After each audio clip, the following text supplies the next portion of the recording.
First BRS party తరఫున deputy municipal commissioner circle 14 అతన్ని immediate suspend చేయాలని చెప్పి బీఆర్ఎస్ పార్టీ తరఫున నేను డిమాండ్ చేయదలుచుకున్నా.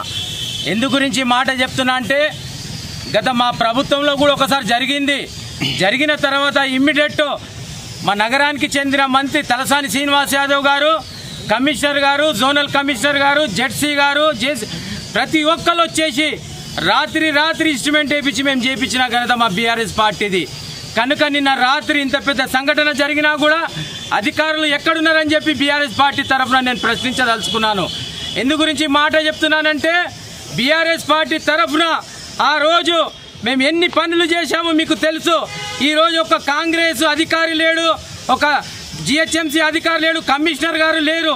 కనుక ఒకటే నేను చెప్పదలుచుకున్నాను, మల్లగిట్ట ఇది మళ్ళీ మీరు ఒకటి పెద్ద ఎత్తున ఏదన్నా జిహెచ్ఎస్ కమిషనర్ గారికి ఒక రిక్వెస్ట్ ఉన్నది, మీరు ఫస్ట్ సర్వే చేయించండి.